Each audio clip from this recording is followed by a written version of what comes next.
Assalamualaikum warahmatullahi wabarakatuh. Saya Salma Kasminiarti, kelas 12 Dunia 4 dari kelompok 4. Di sini saya akan menjelaskan materi pada bab 4, yaitu tentang kerajaan-kerajaan Islam awal di Indonesia. Langsung saja kita masuk ke pembahasan ya. Sejarah masuknya Islam ke Indonesia. Sebenarnya Islam sudah masuk ke Nusantara sejak abad ke-7 Masehi. Agama Islam tersebut dibawa oleh pedagang dari Arab, Gujarat, dan Persia. Pada saat itu Islam masih menjadi agama minoritas di Nusantara. Belum banyak yang menganut Islam karena memang masih merupakan sesuatu yang baru di Nusantara. Penyebaran Islam di Nusantara berlangsung cukup lama, yaitu mulai dari abad ke-7 Masehi sampai abad ke-13 Masehi. Pada abad ke-13 Masehi itulah orang mulai mengenal dan mulai memeluk agama Islam.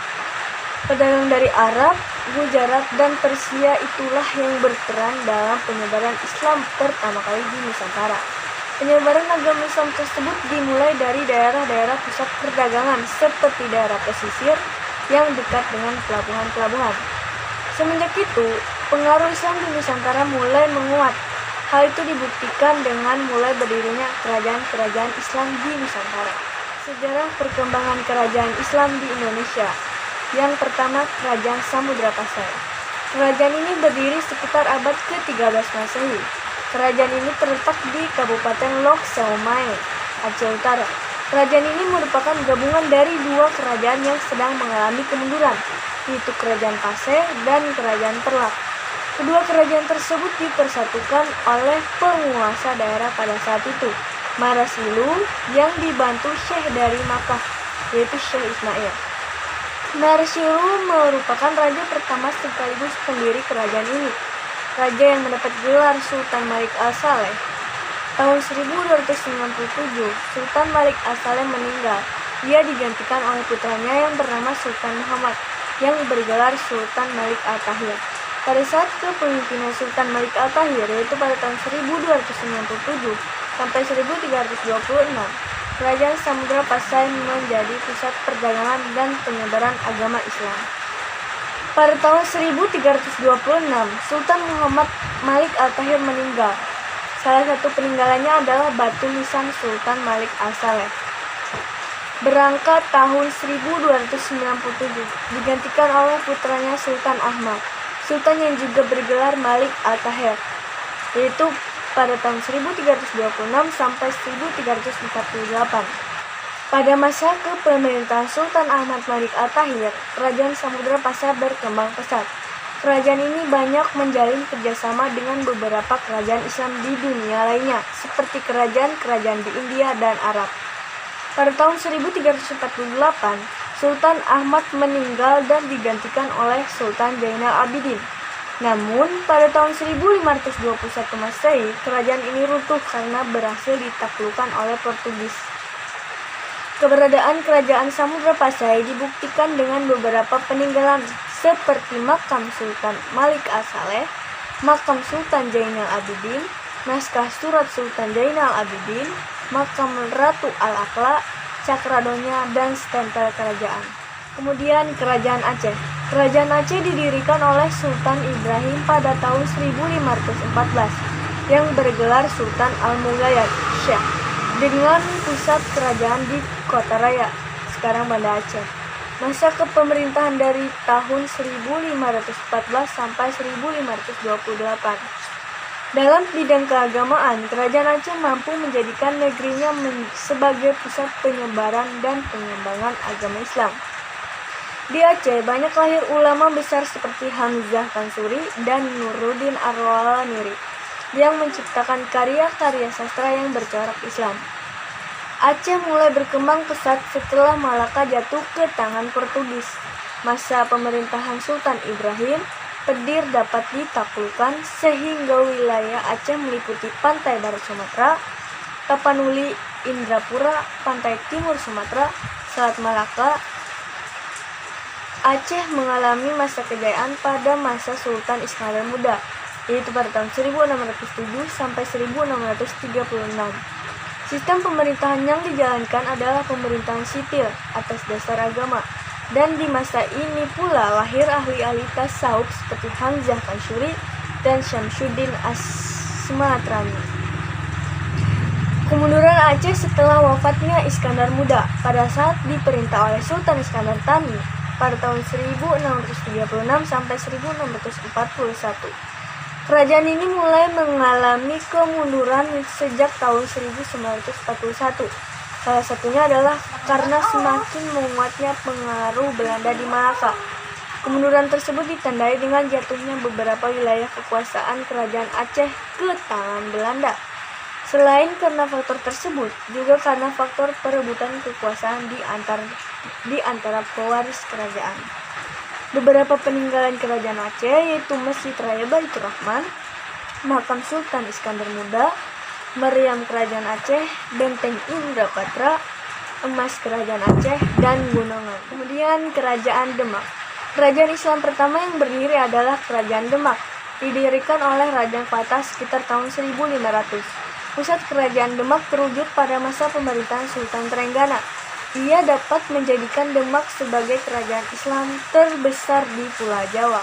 Pada waktu itu, daerah kekuasaan Demak hampir sebagian besar Pulau Jawa dan kehidupan masyarakatnya pun cukup makmur. Letak Kerajaan Demak di daerah Bintoro, Demak. Pusat pemerintahan kerajaan berada antara pelabuhan Bergota dan Jepara. Dalam menjalankan tugasnya, ia didampingi oleh Sunan Kalijaga. Wilayahnya meliputi Jepara, Semarang, Tegal, Palembang, Jambi, sebagian Kalimantan, dan pulau-pulau antara Kalimantan dan Sumatera. Kerajaan Demak merupakan kerajaan Islam pertama di Pulau Jawa.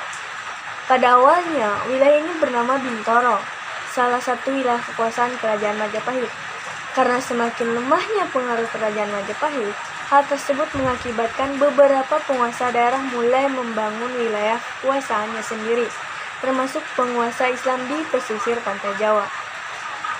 Mereka membangun wilayah kekuasaan Islam dengan menunjuk Raden Patah sebagai raja dari kerajaan Islam pertama di Pulau Jawa ini. Setelah diangkat menjadi raja, Raden Patah mendapat gelar Senopati Jimbun Ngabdul Rahman Panembahan Palembang Saidina Panatagama.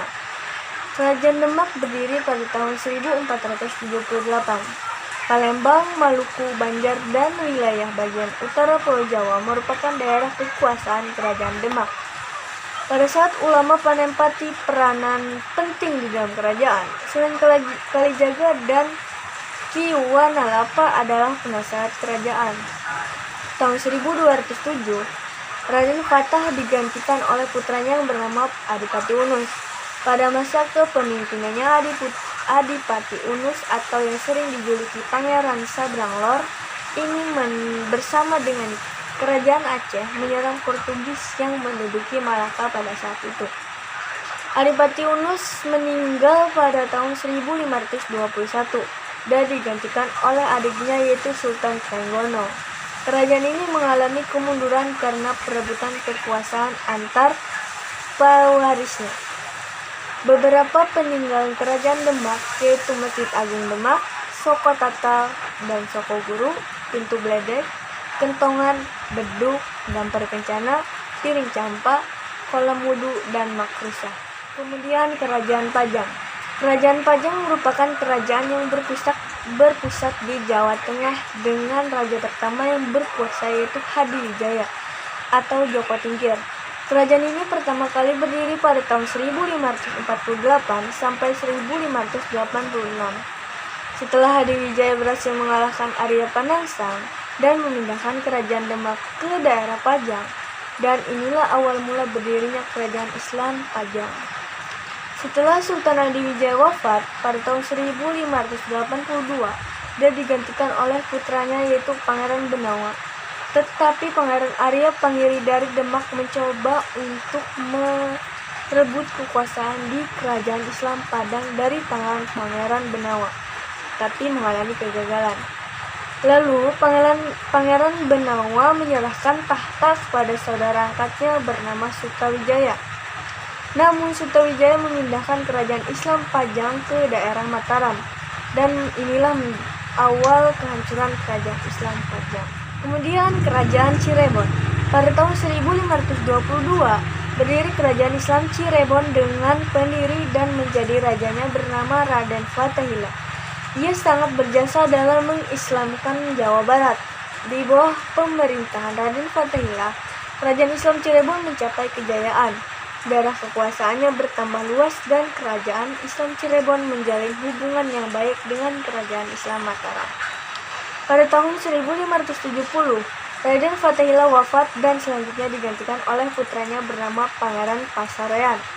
Dalam perkembangannya, kemudian pada tahun 1679, Kerajaan Islam Cirebon dibagi menjadi dua kerajaan, yaitu Kasepuhan dan Kanoman. Pada masa itu pula, Viochi ingin menduduki daerah Cirebon, maka Viochi menggunakan siasat divide et impera dan membagi kerajaan Islam Cirebon yang semula telah dibagi dua menjadi dibagi tiga, yaitu Kasepuhan, Kanoman, dan Kecirebonan. Keadaan ini menyebabkan kerajaan Islam Cirebon semakin terpuruk. Maka pada abad ke-7, Kerajaan Islam Cirebon dikuasai oleh Viochi. Peninggalan bersejarah dari Kerajaan Islam Cirebon adalah Keraton Kasepuhan, Keraton Kanoman, Keraton Kecirebonan, Masjid Sang Ciptarasa, Masjid Jami Pakuncen, makam dan benda pusaka. Kemudian Kerajaan Banten. Kerajaan Islam Banten didirikan oleh Hasanuddin pada tahun 1552 di Banten. Ia mendapat mandat untuk memimpin Kerajaan Islam Banten oleh ayahnya, Raden Fatahillah. Kerajaan Islam Banten di bawah pimpinan Hasanuddin semakin kuat dan memperluas daerah kekuasaannya. Hasanuddin dan ayahnya sangatlah giat dalam menyiarkan agama Islam sewaktu Kerajaan Pakuan Pajajaran masih menganut agama Hindu. Ini menyebabkan Kerajaan Pakuan Pajajaran semakin lemah dan terpuruk. Hasanuddin memperluas daerah kekuasaan hingga Lampung dan mempersunting putri Sultan Indrapura. Setelah Hasanuddin wafat, digantikan oleh Pangeran Yusuf sebagai anaknya. Pada tahun 1580, Pangeran Yusuf wafat dan digantikan oleh Maulana Muhammad. Di bawah pimpinan Maulana Muhammad, Kerajaan Islam Banten memperluas daerah kekuasaannya hingga ke Palembang. Palembang saat itu dipimpin oleh Ki Gede Ing Suryo yang berasal dari Surabaya dan hampir jatuh ke tangan Kerajaan Islam Banten. Namun di tengah peperangan, Maulana Muhammad gugur dan tentara dikembalikan ke Banten. Setelah Maulana Muhammad wafat, seharusnya digantikan oleh anaknya Abdul Mufakir. Namun waktu itu Abdul Mufakir baru berusia 5 bulan. Maka Kerajaan Islam Banten dipimpin oleh seorang Mangkubumi. Setelah Abdul Mufakir dewasa, beliau memimpin kerajaan didampingi oleh Pangeran Ranamenggala dan mengalami masa kejayaan sampai pada tahun 1600. Kemunduran Kerajaan Islam Banten terjadi sejak masa pemerintahan Sultan Abdul Mufakir, di mana Belanda terus melakukan blokade yang mengakibatkan sempitnya ruang gerak Kerajaan Islam Banten. Peninggalan bersejarah dari Kerajaan Islam Banten adalah Masjid Agung Banten, Istana Keraton Kayibon Banten, Istana Keraton Surosowan Banten, Benteng Stilwik, Danau Sikardi, Vihara Avalokitesvara, Tesvara, Meriam Ki Amuk, Mahkota Binokasi, Keris Panunggul Naga, dan Keris Naga Sasra. Kemudian Kerajaan Ternate dan Tidore. Kerajaan Ternate dan Tidore terletak di sebelah barat Pulau Halmahera, Maluku Utara. Wilayah kekuasaan kedua kerajaan ini meliputi Kepulauan Maluku dan sebagian Papua. Di Maluku terdapat 4 kerajaan, yaitu Ternate, Tidore, Obi, dan Bacan.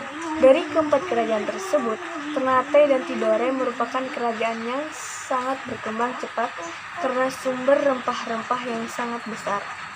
Kerajaan Islam Ternate terletak di Maluku Utara dengan raja pertama adalah Sultan Marhum, yaitu pada tahun 1465 sampai 1486. Banyak para pedagang datang untuk melakukan perdagangan di kerajaan Ternate. Dan selain bertransaksi perdagangan, mereka juga menyebar agama Islam. Setelah Sultan Mahrum wafat, digantikan oleh Sultan Harun. Pada masa pemerintahannya, banyak pedagang Portugis yang membuat onar dan ingin menguasai rempah-rempah yang dihasilkan oleh kerajaan Ternate. Banyak terjadi pertempuran antara orang-orang Portugis dengan tentara kerajaan Ternate. Sampai akhirnya Sultan Harun membuat perjanjian perdamaian dengan Portugis. Namun saat melakukan perjanjian perdamaian, Sultan Harun dijebak dan dibunuh oleh orang-orang Portugis. Sultan Harun digantikan oleh putranya yang bernama Sultan Babullah. Sultan Babullah sangat marah dengan kelakuan orang-orang Portugis yang terhadap ayahnya. Selama 4 tahun lamanya, terjadi pertarungan antara pasukan Sultan Babullah dengan Portugis. Akhirnya Portugis mengakui kekalahannya dan harus pergi dari kerajaan Ternate. Kerajaan Ternate mencapai puncak kejayaan pada masa pemerintahan Sultan Babullah. Sepeninggalan Sultan Babullah pada tahun 1583, ia digantikan oleh putranya yang bernama Syahid Barkat. Namun lama-kelamaan kerajaan Ternate mengalami keruntuhan karena tidak mampu melawan Spanyol dan VOC. Peninggalan bersejarah kerajaan Islam Ternate adalah Istana Sultan Ternate, Masjid Jami Sultan Ternate, Makam Tua, Al-Quran Tulisan Raja, tempat berdoa, singgasana, tombak, pedang, senapan, dan tameng. Kerajaan Islam Tidore terletak di sebelah selatan kerajaan Ternate. Berdiri pada tahun 1801 dengan raja pertama yaitu Muhammad Nakil. Agama Islam menjadi agama resmi kerajaan Tidore dan disahkan oleh Raja Tidore ke-11 yaitu Sultan Jamaluddin berkat dakwah dari Syekh Mansur dari Arab. Kerajaan Tidore juga dikenal sebagai kerajaan penghasil rempah-rempah terbesar di Maluku. Bangsa Eropa yang melakukan perdagangan di kerajaan Tidore seperti Spanyol, Portugis, dan Belanda. Kerajaan Islam Tidore mencapai puncak kejayaan pada masa pemerintahan Sultan Nuku tahun 1780 sampai 1805 Masehi. Sumber rempah-rempah yang banyak dari Tidore dan Ternate membuat Spanyol mengadu domba dua kerajaan maju ini. Hal ini menyebabkan dua persekutuan yang memecah belah persatuan masyarakat Maluku. Persekutuan 5 sama dengan Uli 5 dipimpin oleh Ternate dan persekutuan 9 sama dengan Uli Siwa dipimpin oleh Tidore. Namun dua kerajaan ini sadar bahwa hanya diadu domba dan tidak mau bermusuhan dengan negara sendiri.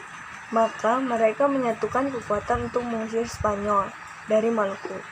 Tapi kemenangan itu hanyalah sementara karena VOC berhasil menguasai Maluku dengan strategi yang rapi, teratur, dan kuat.